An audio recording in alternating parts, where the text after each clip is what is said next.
রাত্রে আইসে এই মাহফিলে আইসা গাড়িতে নামিয়ে তাড়াহুড়া লাগাই নিছে, বাথরুম কাপড় নষ্ট হয়ে গেল। হুজুর পায়খানা যাবেন? না না, পেশাব করতে যাবো। তো আসলেন পেশাব করতে, আইসেন রাত বাজে 8টা। এত তাড়াহুড়ায় রে পেশাব আটকায় রাখলি তো কিডনির ক্ষতি হয়। রাস্তায় এক জায়গায় বসে পেশাব করতে পারলেন না? কয় 2-3 বার নামছি, নামিয়ে বসি, দেখ যে বাগানের মধ্যে কি যেন খসমস করে ওঠে, সে লজ্জাতে আর পেশাব করতে পারি না। বাগানের মধ্যে সুসো রাতের বেলা খসমস করে, সেই জ্বালায় একজন পেশাব করতে পারে না। দিনের বেলা সেদিন মাহফিল করে আইসি ভাইটি ফেলার মোড়ে, দেখ যে 4 জন গোল হইয়ে দাঁড়াইয়া জামাতে পেশাব করতেছে। খানিক দূরি সরিয়ে দাঁড়াইয়া পাও সিটাই পাল্লা দিচ্ছে, কিডা কারে ভিজেই দিতে পারে। এটাও মানুষ, ওটাও মানুষ। এই মানুষটা রাতের বেলায় রাস্তায় বাগানের মধ্যে পেশাব করতে পারে না, আর ওরা 4 জন লোকালয় মানুষের মধ্যে দাঁড়ায় পেশাব করে। সেম কোয়ালিটি অফ কুত্তো যেমন যে কোনো জায়গা পেশাব করতে বগল উচইরেই মারি দেয়। কতক্ষণ? যদি লজ্জা থাকতো এই কাম করতে পারতো না। লজ্জা যদি থাকতো তাহলে এত বেহায়া ছবি সমাজে আসতো না। যারা এই বেহায়া ছবি ছেড়েছে তাদের চুল পরিমাণ লজ্জা নাই। চলচ্চিত্রে যা তোমরা দেখে থাকো যুবকরা, এগুলো সব বেহায়াদের কাম। লজ্জা থাকলে জবানে অকথ্য ভাষায় কথা বলা যায় না। লজ্জা থাকলে কোনো মহিলা মাথা থেকে কাপড় ফেলাইতে পারে না। ছোটবেলায় যখন ছোটবেলায় মাদ্রাসায় পড়ি, সেই ছোটবেলা আর কি, তবে মসজিদে ইমামতি করি, বড় হয়েছি। আল্লাহ, এইভাবে মক্তবে যখন পড়াইতাম, মেয়েরা যারা থাকতো তাদেরকে বলতাম যে তোমরা এই বোরকা পরবা, আজীবন বোরকা পরবা, এটা ইমানের অঙ্গ, লজ্জা ইমানের অঙ্গ। এ বললি এক মেয়ে কয় যে হুজুর আমার ইমান আছে, আমার ইমান আছে। কিভাবে বুঝলে? আমার লজ্জা আছে, আর লজ্জা থাকলে ইমান থাকে। আমার লজ্জা আছে। কিরম লজ্জা তোমার? আমার বোরকা পরতে লজ্জা করে। লজ্জা থাকলে ইমান আছে, আর আমার বোরকা পরতে লজ্জা করে। এই বোরকা ভর্তি যে লজ্জা, এই লজ্জা কি ইমানের লজ্জা না বেঈমানের লজ্জা? এই লজ্জার নাম না। যেই লজ্জায় তোমার বেহায়াই থেকে ফিরে রাখতে পারে, সেই লজ্জার নাম হলো ইমানের অঙ্গ। কথা বলেন? ওয়াল হায়াউ শুবাতুম মিনাল ঈমান। আর একটা অঙ্গ হলো ইমাতাতুল আযানিত তরিক। এটা আমার বলে যা লাগবে খেয়াল করেন। রাস্তার থেকে কষ্টদায়ক জিনিস সরাই দেওয়া, এটা কি? ইমানের অঙ্গ। রাস্তার থেকে কষ্টদায়ক জিনিস সরাই দেওয়া ইমানের অঙ্গ। রাস্তায় একটা ইট আছে পড়ে আছে, সরাই দিলেন। একটা ডাল পড়ে আছে, সরাই দিলেন। একটা কাঁটা পড়ে আছে, ফেলাই দিলেন সাইডে। এরকম যাতে কষ্ট দেয়। রাস্তা কি? রাস্তাকে আবর্জনা রাখার জন্য না মানুষের শান্তিতে হাঁটার জন্য? শান্তিতে হাঁটার জন্য না, শান্তিতে গাড়ি চালানোর জন্য। তা আমাদের দেশে যত পাকা রাস্তা আছে, ধানের সিজনে, এই আপনাদের এই নিচু এলাকায় করে কিনা আমি জানি না, রাস্তার উপরে তো ধান পান আনে না। হ্যাঁ, আনে। আমাদের ওই দিক শুকনো এলাকা কলাই হয়।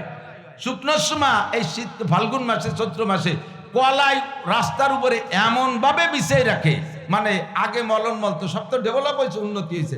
আগে মলন মলতো গরু দিয়ে, তারপরে এই কলই মলই লাঠি দিয়ে পিটাইতো। এরপরে আইছে হুকো মেশিন, ওর মধ্যে দিলেও ছাটাই হয়ে যায়। ইদানিং হয়েছে আরো আপডেট হয়েছে, খুব উন্নত হয়েছে।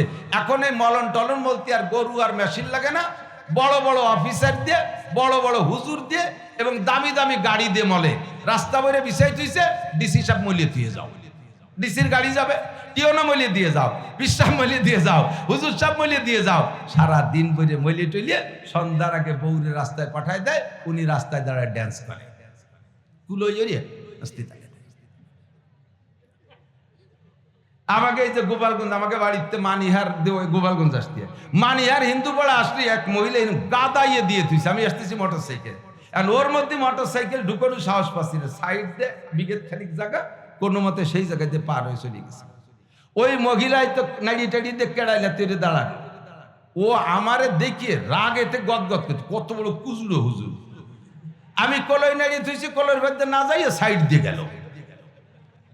রাস্তায় এই গাড়ি আমার একদিন প্রাইভেট কারের তলে পেঁচাই গেছে, আগুন ধরে যাওয়ার মতো।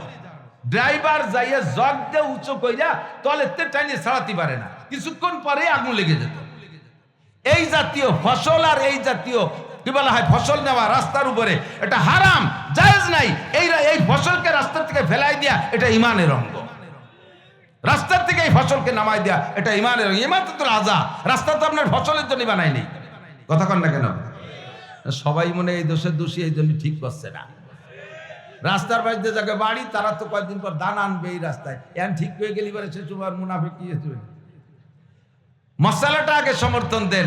রাস্তায় এই ফসল নাড়া কি জায়েজ না না জায়েজ? বিলকুল না জায়েজ।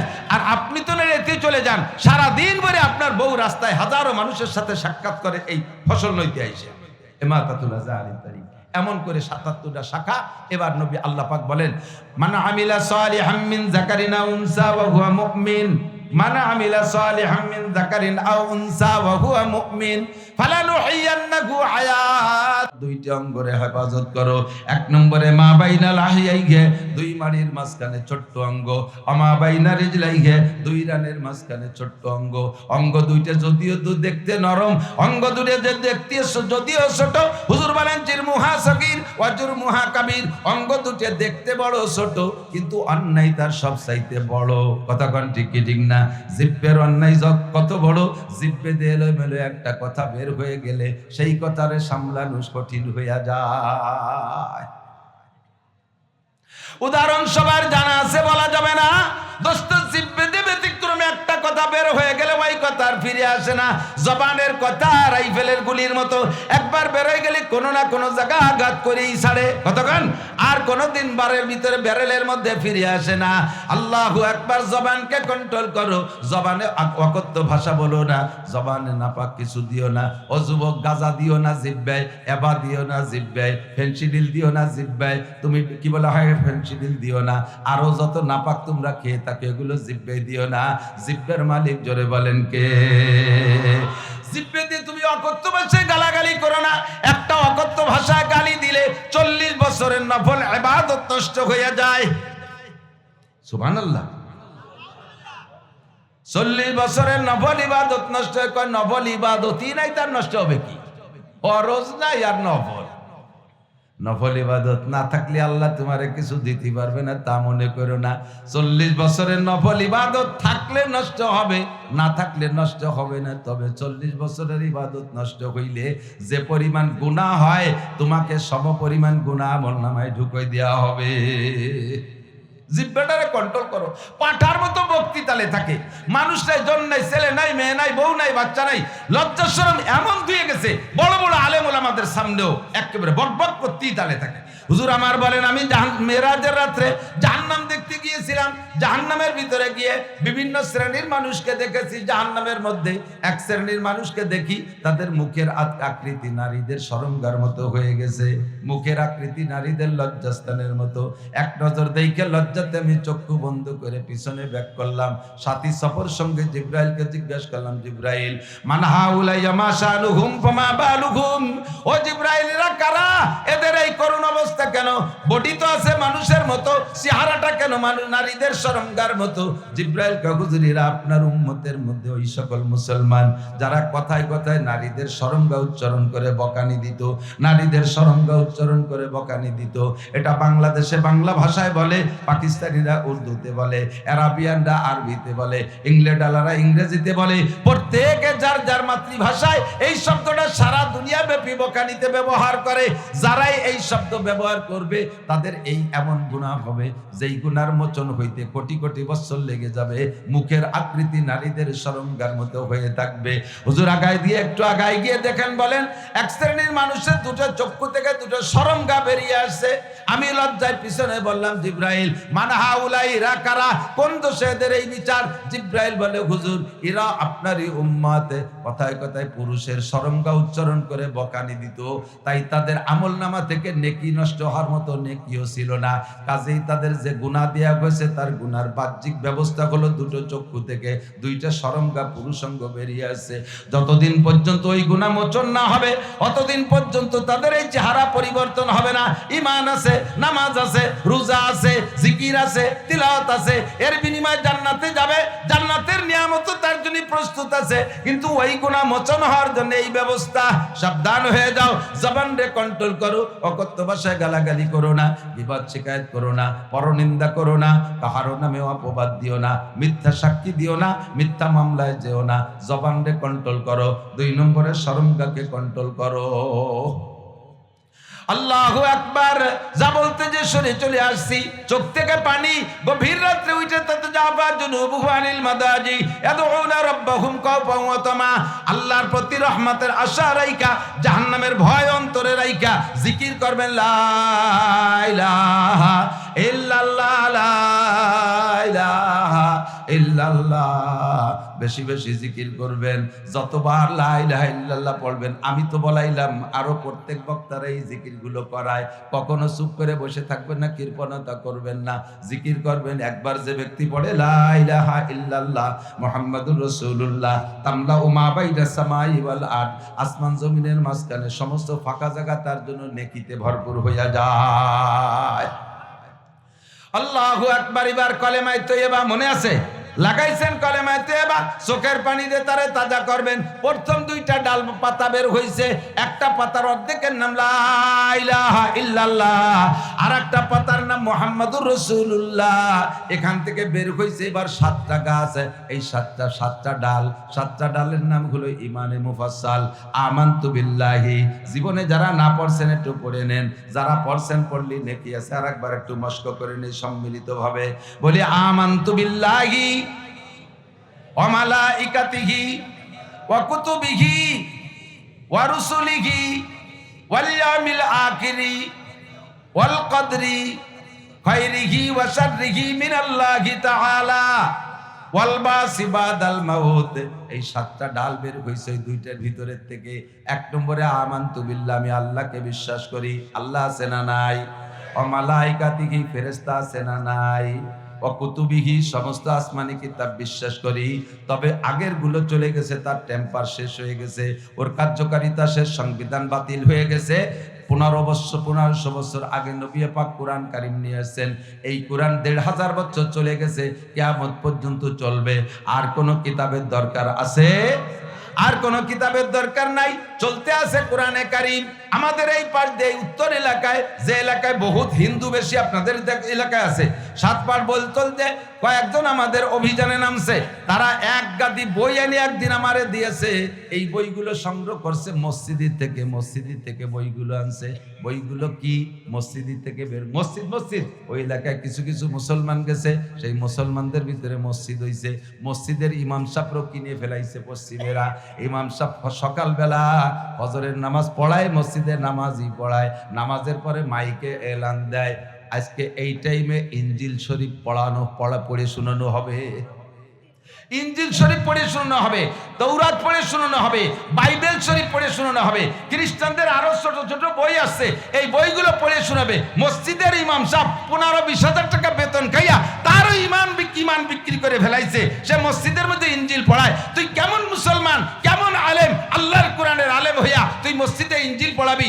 ইনজিল কি বর্তমানে চলবে? জোরে বলেন চলবে? বাইবেল চলবে? কোন কিতাব চলবে না, একমাত্র চলবে কি?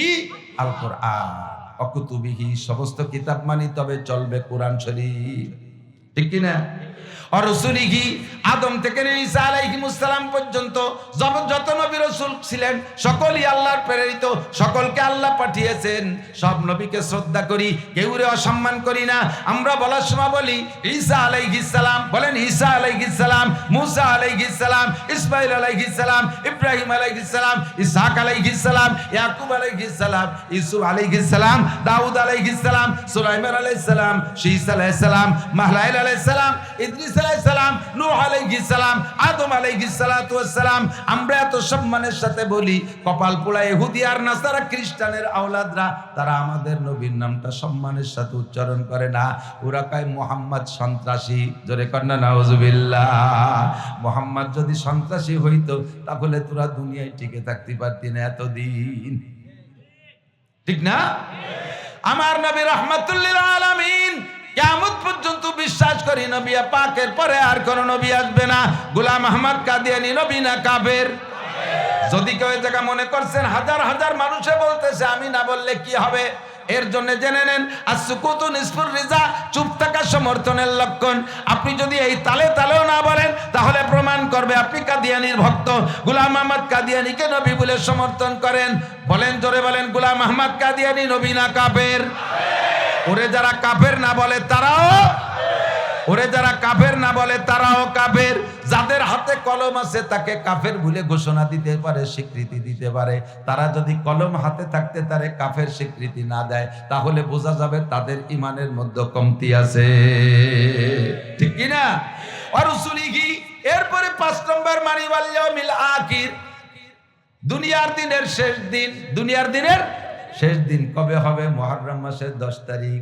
মুহররম মাসের শুক্রবার। কি হবে? শুক্রবার। এই শুক্রবারের দিন কিয়ামতের একটা ধাক্কা পাইলাম। এদিকে আসছিল নাকি? আসছে না? আমি সকালে ঘুমাইয়া উঠে একটু বাথরুমে গেছি। বাথরুমে বসা অবস্থায় দেখে বাথরুম কাঁপে। আমি বললাম কি কি আমার কি ময়না ডুলি হলো নাকি? কাঁপে। পরে দেখে ঘর ধরিয়ে কাঁপতেছে। আল্লাহ। ইজা জুলজিলাতিল আরদু জিলজালাহা ওয়া আখরাজাতিল আরদু আসকালাহা।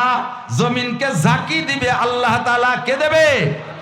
একটা প্রাইভেট কার যদি স্টার্ট না নেয়, একটা নসিবন যদি স্টার্ট না নেয়, 2-3 জনে ঠেলিয়ে নাড়ানো যায় না, ঠিক না? এত বড় দেশ কিভাবে জাগলো? শুধু মাটি জাকে নাই, নদী সাগর পর্যন্ত জাকি খাইছে। শুধু মাটি আর পানি নড়ে নাই, যত গাছপালা আছে সব কম্পন খাইছে। কতক্ষণ?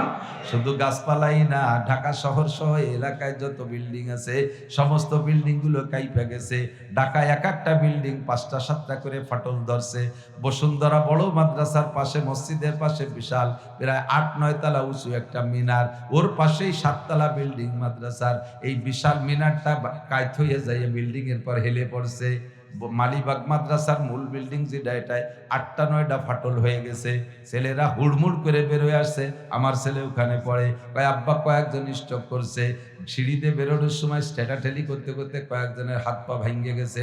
গতকাল সন্ধ্যার সময় আর এক জাকি মারছে। আজকে মাদ্রাসা বন্ধ করে দিয়েছে 7 দিনের জন্য। আমার ছেলেটা চলে আসছে। ইজা জুলজিলাতিল আরদু জিলজালাহা, এইটা ঘটবে শুক্রবারে। কি বারে? আমি পায়খানার মধ্যে বসে জাকি পার পরেই নজর চলে গেছে, ওরে লাস্তি শুক্রবার, কিয়ামত শুরু হয়ে গেল নাকি? এই জাকি হবে কিয়ামতের জাকি হবে শুক্রবার। হবে কি হবে না বলেন? হবে কি হবে না? এটা বিশ্বাস করা বরং ওয়াল ইয়াউমিল আখির। তবে হিসাব করে দেখলাম সেইটা হবে মুহররম মাসের 10 তারিখ। এটা তো মুহররম না, বিজয় কিয়ামতের হাতে থেকে বাইসে গেলাম এই ধাক্কায়। পীরের লাস্টে যেদিন ধ্বংস হবে সেদিন মুহররমের 10 তারিখ। ওয়াল ইয়াউমিল আখির। 6 নম্বর আল কদর, ভাগ্যকে বিশ্বাস করি। ভাগ্য নির্ণয় করে কে? পরিবর্তন করে কে? ভাগ্য কাকে বলে? শুধু ভাত খাওয়ার নাম আর টাকা কামাই করার নাম ভাগ্য না। এই দুনিয়ায় যা কিছু হয় সব কিছুর নাম ভাগ্য। এক ভাগ্য নিয়ন্ত্রণকারী আমার আল্লাহ। বলেন ঠিক কি ঠিক না? বলিল্লাহুম্মা মালিকাল মুলক। কের দোষ দিয়ে লাভ নাই, কের দোষ দিয়ে লাভ নাই। নিজের ভাগ্যের দুর্ভাগ্য যেটুকু ঘটবে বুঝবেন, বিমা কাসাবাত আইদিন নাস। আমার আপনার হাতের কামাই, আমার আপনার হাতের কামাই। হাত দিয়ে কি কি কামাই করছি? সাহিবুল বাইতে আদরা বিমা ফিহে। ঘর বলাই জানে ঘরের মধ্যে কি আছে, নিজের খবর নিজে জানেন। আর একজনের পর দোষ দিয়ে লাভ নাই। সব কথা বলা যায় না, অন্তরে অন্তরে বুঝে নেওয়ার বিষয়। সব কিছুর মালিক একমাত্র কে? চেয়ারম্যান বানায় আল্লাহ, ছুটোই নাই আল্লাহ। এমপি বানায় আল্লাহ, ছুটোই নাই আল্লাহ। প্রধানমন্ত্রী বানায় আল্লাহ, ছুটোই নাই আল্লাহ। আবার এক দলরে দিয়ে আর এক দলরে আল্লাহ ট্রাই করে। কতক্ষণ? ফাতাবিরু ইয়া উলিল আবসার। পরবর্তীতে যারা আসবেন তারা আওয়ামী লীগের থেকে শিক্ষা নিয়ে নেবেন। আওয়ামী লীগ বাংলাদেশের সবচাইতে বড় দল। 40% ভোট একার আওয়ামী লীগের। সব কিছু থাকা সত্ত্বে আওয়ামী লীগের এখন পায়ের নিচে মাটি নাই। আর যত আছেন সব মিলে 6 কি বলা হয় 40-এর পরে কত থাকে? 56% সব দল মিলিয়ে। তার ভিতরে মৌলবীদের 3 মৌলবী 13 দল। সুবহানাল্লাহ। আমার মনে আর 56 দল হবে কমপক্ষে, ঠিক না? 56 দলের 56%, এক দলের 44%। 44% ভোট নিয়ে বাংলার জমিনে থাকা গেল না। তাহলে 56 দল মিলে 56% নিয়ে বাড়াবাড়ি করলে আপনারা থাকতে পারবেন না 1 মিনিটও। আসতে করেন কেন? ভয় পান? যারাই বাড়াবাড়ি করবেন, অনিয়ম করবেন ক্ষমতা পাইয়া, আল্লাহ পাক রব্বুল আলামিন দেখতেছেন। আল্লাহ ঘটনা ঘটায় দিয়ে কয় ফাতাবিরু ইয়া উলিল আবসার। আরে বুদ্ধি থাকলে ওই দলের কাছ থেকে শিক্ষা গ্রহণ করো।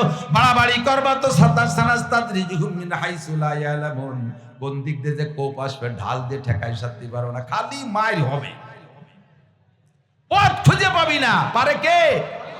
কারো অভিযোগ করার দরকার নাই কারো উপরে।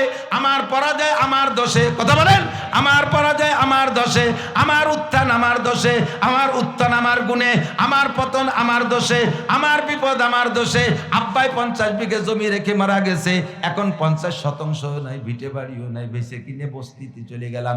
এটা আমার আব্বার দোষ না, এটা আমার দোষ, আমার স্বভাবে সব নষ্ট করছি। কথা কোন ঠিক কি ঠিক না?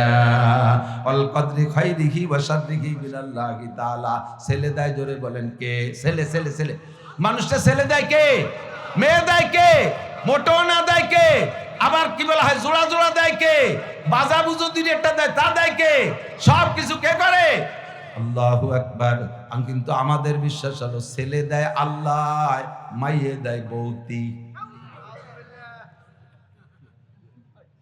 মাইয়ে হয় বউ দেয়, তার যদি নাই হবে তাহলে বোর পেটে একাধিক ততাধিক কন্যা সন্তান হইলে এক শ্রেণীর কুলাঙ্গার, বেয়াদব, নাস্তিক, বেঈমান, কাফের ও যাইয়া বোর উপরে জুলুম করে, আছে না নাই? সেই পরিবারের মুরব্বী শ্বশুর শাশুড়িও বুড়ো শয়তান। এই বুড়ো শয়তান গুলো সেই বউডা, যে বউডার বেশি মাই হচ্ছে, তারে কোন ঠাসা করে দেয়, তারে চোখ পেতে দেখতে পারে না, আর ইত্যাদি ইত্যাদি কে ব্যঙ্গ করে, আছে না নাই? যারা এই করছেন তারা বেঈমান হয়ে গেছেন, আল্লাহর কুদরতের পর, তাকদীরের পর বিশ্বাস করেন নাই। বিশ্বাস সুগান থেকে সুরাই নিয়ে ছুটাই নিয়ে বর্তিকে চাপায় দিয়েছেন। আপনি কোরআনের আয়াত মানেন না। আল্লাহ কয় ইয়াহাবুলি মাইয়া শাউ ইনাসা ওয়া ইয়াহাবুলি মাইয়া শাউ যুকুর আও ইউযাব্বিজুহুম যুকরানা ওয়া ইনাসা ওয়া ইয়াজআলু মাইয়া শাউ আকিমা। যাকে খুশি ছেলে আল্লাহই দেয়, বলেন যাকে খুশি ছেলে, যাকে খুশি মেয়ে, যাকে খুশি আল্লাহ জোড়া জোড়া আল্লাহই দেয়, যাকে খুশি আবার আল্লাহ কেউ রে বাজা বানাইয়া দেয়। এই জায়গা মানুষের কোনো হাত আছে? আছে? আপনার মেয়ে পছন্দ হয় না, এর কারণে বউরে তালাক দেন, আহা, পেটে থাকতে আল্ট্রাসাউন্ড করিয়ে এর পাইছে মেয়ে হবে, রেড সিগন্যাল দিয়ে দিছে। সত্যি যদি মাই হয়, তুইও তালাক, তোর মাও তালাক, যে হুজুর বিয়ে বলেছে সে হুজুরও তালাক। হুজুরও বলে কুলক্ষণী হুজুর খুঁজে দিয়েছে, সে হুজুরিরও খালি মাইয়ে কয়, ওই হুজুর দিয়ে পড়াইছি বলে মাইয়ে হয়েছে। তোকে কয় বাপ বেটার যদি মেয়ে পছন্দ না হয়, ছেলে এত ভালো লাগে, বউ মহিলা মানুষ পারে না, যা পারছে বানাইছে, তা মাইয়ে হয়ে গেছে। তোরা বেটা মানুষ শক্তি তোকে বেশি, ছেলেটা তোরা বানা। এ বলা লাগে কি লাগে না? তোরা পিতা মানুষ শক্তি আছে, পুরুষ মানুষ বিজি, মহিলা বউটা মহিলা মানুষের দুর্বল, যা পারছে বানাইছে, তা হয়ে গেছে মাইয়ে, তার তোকে পছন্দ হয় না। কয় বাপ বেটা এত ন্যাচুরাল, রাজপথ গরম করিস, কত কিছু করি, এটা ছেলে বানা। ছেলেরে ছেলে সব টুক না, ছেলেরে ছেলে করতে যেটুক লাগে সেটুকুর নাম কলাম না, সেইটুক বানা। পারবে? তা যদি না পারে তো ও জায়গায় অভিযোগ করে, এটা বেঈমানির লক্ষণ। তাকদীরকে বিশ্বাস করেন না, বরঞ্চ ভালো করে মনে রাখেন। বাস্তব বলি, যা আমাদের যাদের সন্তান আছে, ছেলেও আছে মেয়েও আছে, এই সন্তানের আব্বারা একটু স্বীকার করবেন যদি আমি সত্য বলে থাকি।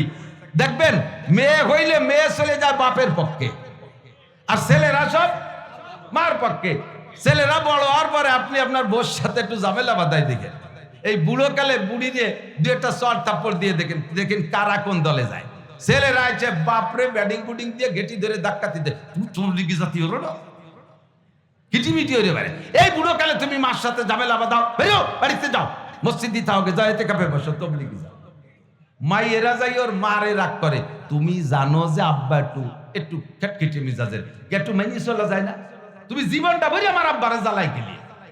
মাইয়েরা মারে শাসন করে আর ছেলেরা বাপরে শাসন করে। কতক্ষণ এক জায়গায় বসে খানা খাবেন, দেখবেন ছেলে মেয়েদেরকে নিয়ে বসবেন, ছোট যদি হয়। এর বাস্তব, আমি এত বড় মাছ নিয়ে আসছি আমার বাড়ি, তো আমার ছোট ছেলে বলতেছে, আম্মু মাথাটা আমি খাবো, মাছের মাথা আমি খাবো। আর আমার মেয়ে ডাকা, এ তুই খাবি না, মাথা খাবে আমার আব্বু। ও কয় না যে আমি খাবো। কতক্ষণ এরকম ঘটে কি না? আর সেই মাই হইলে আপনি রাগন, ছেলে বড় হইলে বিয়ে করে বউ নিয়ে চলে যাবে ঢাকার টঙ্গের পার, তোমারে বুড়ো বুড়িরে বাড়ি ভেলাই দিয়ে চলে যাবে। এই দুরবস্থা দেখে মেয়েটা মা বাপরে নিয়ে, যা তোকে লাগবে না, আব্বা মা আমাদের বাড়ি আসেন। যেই মেয়েটা হলে তুমি তোমার বউরে তালাক দেওয়ার সিগন্যাল দিছিলে, সেই মেয়েটার বাড়ি তোমার রুজি হতে পারে। যারা এই পর্যায়ে চলে আসছেন তারা খুব মানতেছেন, কিন্তু এক শ্রেণী মানতে রাজি না। ছেলে না হলে একটা সমাজে মান সম্মান যায়, তোর এত মান যায় তার ছেলে তুই বানা। অল কদরি খায়রিহি ওয়া শাররিহি মিনাল্লাহি তাআলা, ভাগ্যের মালিক কে? ওয়াল বাসি বাদাল মাউত, মরার পরে আবার উঠতে হবে। কথা বলেন হবে? উঠতে হবে। ওয়াল বাসি বাদাল মাউত, মরার পরে উঠতে হবে। বাঁচানোর ক্ষমতা আল্লাহর আছে না নাই? এই উঠানোর জন্য আল্লাহ পাক হাসরের মাঠে আমারে আপনারে তেল মারিয়ে বলবে না, খেয়াল করেন, তেল মারিয়ে বলবে না এই যে আদমের থেকে নিয়ে কিয়ামত পর্যন্ত এত মানুষ কি ডাকওয়ানে মরে রয়েছে, আমি তো তালাশ করে পাচ্ছি না, একটু দরকার তোকে সাথে একটা হিসেব নিকেশ আছে, আস্তে আস্তে একটু উঠিয়ে আয়। এইরকম কবে? এইভাবে নরমে কইলে এক চূড়াও উঠবো না, কারণ আমার জানা আছে যোগা গেলে ধরা পড়ে যাব। এই জন্য যে যে কায়দায় পারি, গাছের তলে, বাঁশের তলে, শিয়ের তলে, ভাতলের তলে পলায় থাকতে পারলে উঠবো না। আল্লাহকে আমি ওভাবে নরমালে তেল মাখাই বলবো না। কি বলছি জানো? মিনহা খলাকনাকুম ওয়া ফিহা নুইদুকুম ওয়া মিনহা নুখরিজুকুম তারাতান উখরা। শুরুটা শুনে নাও।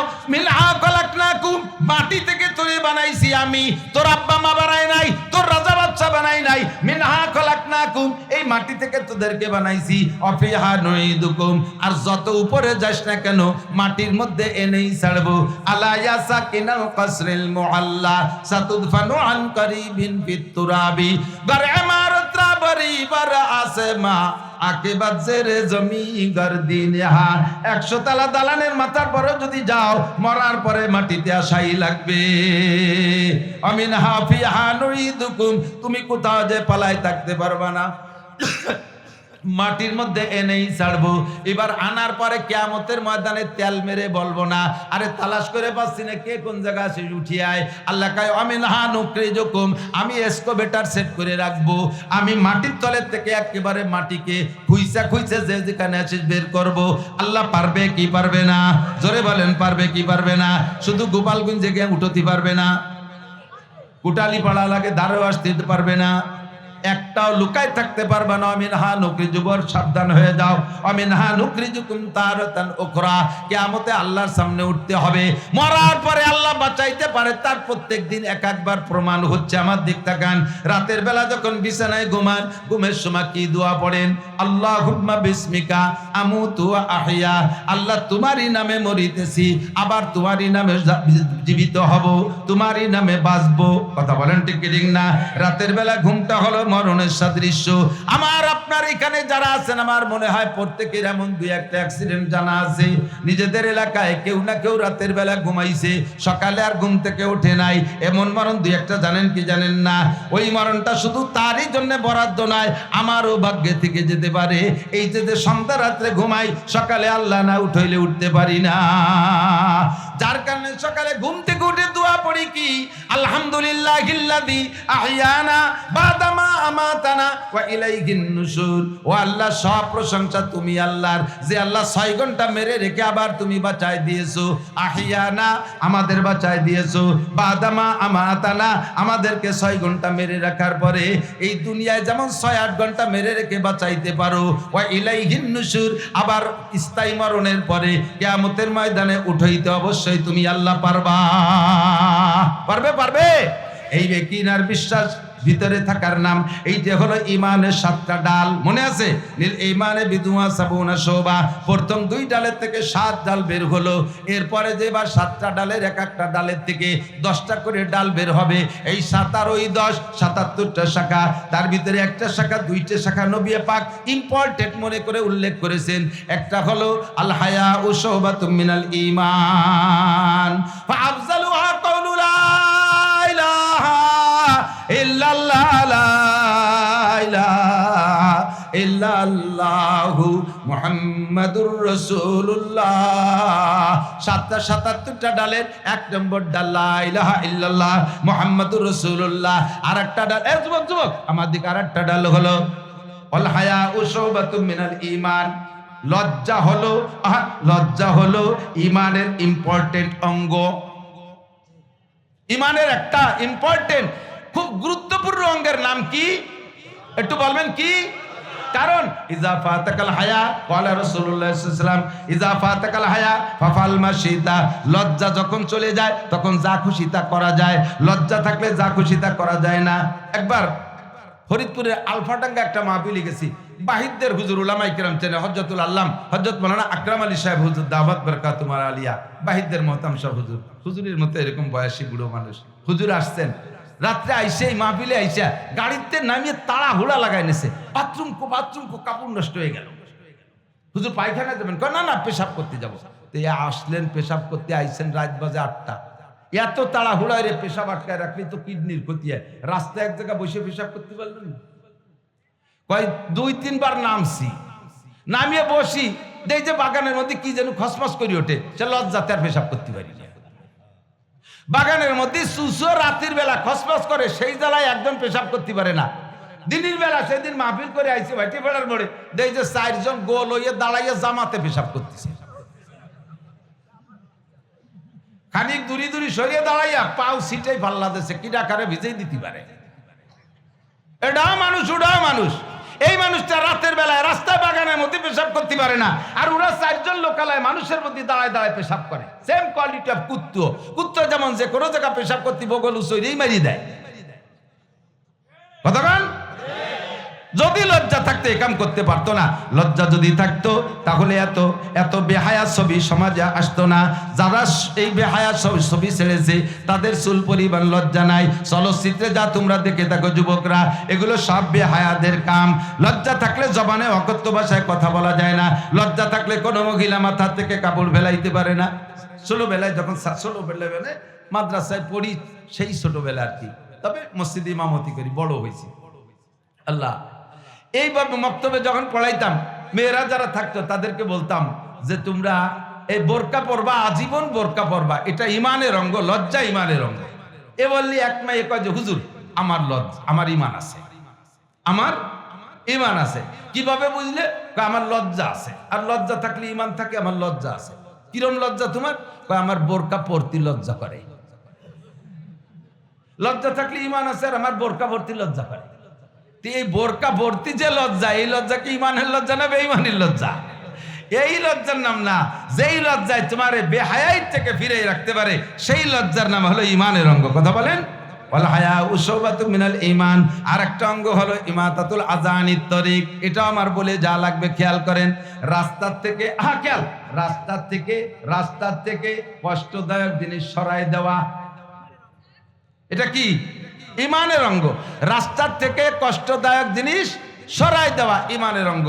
রাস্তায় একটা ইট আছে পড়ে আছে, সরাই দিলেন। একটা ডাল পড়ে আছে, সরাই দিলেন। একটা কাঁটা পড়ে আছে, ফেলাই দিলেন সাইডে। এরকম যাতে কষ্ট দেয়। রাস্তা কি? রাস্তাকে আবর্জনা রাখার জন্য না, মানুষের শান্তিতে হাঁটার জন্য? শান্তিতে হাঁটার জন্য না, শান্তিতে গাড়ি চালানোর জন্য। আমাদের দেশে যত পাকা রাস্তা আছে, ধানের সিজনে, এই আপনাদের এই নিচু এলাকায় করে কিনা আমি জানি না, রাস্তার উপরে তো ধান পান আনে না। হ্যাঁ, আনে। আমাদের ওই দিক শুকনো এলাকা কলাই হয়।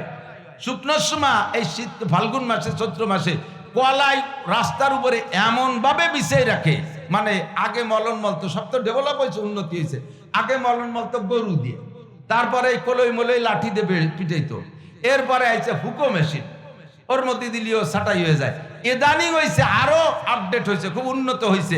এখন এই মলন টলন বলতে আর গরু আর মেশিন লাগে না, বড় বড় অফিসার দিয়ে, বড় বড় হুজুর দিয়ে এবং দামি দামি গাড়ি দিয়ে মলে।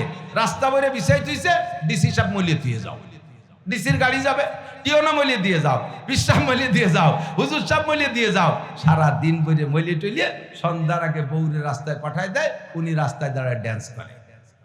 কুলো জড়িয়ে অস্তিত্ব। আমাকে এই যে গোপালগঞ্জ, আমাকে বাড়িতে মানিহার দিয়ে গোপালগঞ্জ আসতে, মানিহার হিন্দু পাড়া আসলে এক মহিলা গাদাইয়ে দিয়ে তুইছে। আমি আসতেছি মোটরসাইকেল, আর ওর মধ্যে মোটরসাইকেল ঢুকানো সাহস পাচ্ছি না। সাইড দিয়ে বিঘেত খানিক জায়গা, কোনো মতে সেই জায়গাতে পার হয়ে চলে গেছে। ওই মহিলাই তো নাড়িয়ে টাড়িয়ে দিয়ে কেড়াইলে তৈরি দাঁড়ানো। ও আমারে দেখিয়ে রাগ এতে গদগদ করছে, কত বড় কুজুড়ো হুজুর। আমি কলই নাড়িয়ে থুইছি, কলইর মধ্যে না যাইয়ে সাইড দিয়ে গেল। রাস্তায় এই গাড়ি আমার একদিন প্রাইভেট কারের তলে পেঁচায় গেছে, আগুন ধরে যাওয়ার মতো। ড্রাইভার যাইয়া জগ দিয়ে উঁচু কইরা তলেতে টানিয়ে ছাড়াতে পারে না। কিছুক্ষণ পরে আগুন লেগে যেত। এই জাতীয় ফসল আর এই জাতীয় কি বলা হয় ফসল নেওয়া রাস্তার উপরে, এটা হারাম, জায়েজ নাই। এই ফসলকে রাস্তা থেকে ফেলাই দেয়া এটা ইমানের অঙ্গ। রাস্তার থেকে এই ফসলকে নামাই দেয়া এটা ইমানের অঙ্গ। ইমান তো রাজা, রাস্তা তো আপনার ফসলের জন্য বানায়নি। কথা কন না কেন? সবাই মনে এই দোষের দোষী এই জন্য ঠিক করছে না। রাস্তার বাড়িতে যাকে বাড়ি তারা তো কয়েকদিন পর দান আনবে এই রাস্তায়, এন ঠিক হয়ে গেলি বলে সে তোমার মুনাফিক কি হয়েছে। মশালাটা আগে সমর্থন দেন। রাস্তায় এই ফসল নাড়া কি জায়েজ না না জায়েজ? বিলকুল না জায়েজ।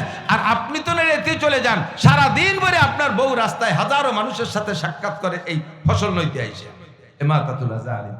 এমন করে ৭৭টা শাখা। এবার নবী আল্লাহ পাক বলেন, মান আমিলা সালিহাম মিন যাকারিন আও উনসা ওয়া হুয়া মুমিন, মান আমিলা সালিহাম মিন যাকারিন আও উনসা ওয়া হুয়া মুমিন ফালানুহিয়ান্নাহু হায়াত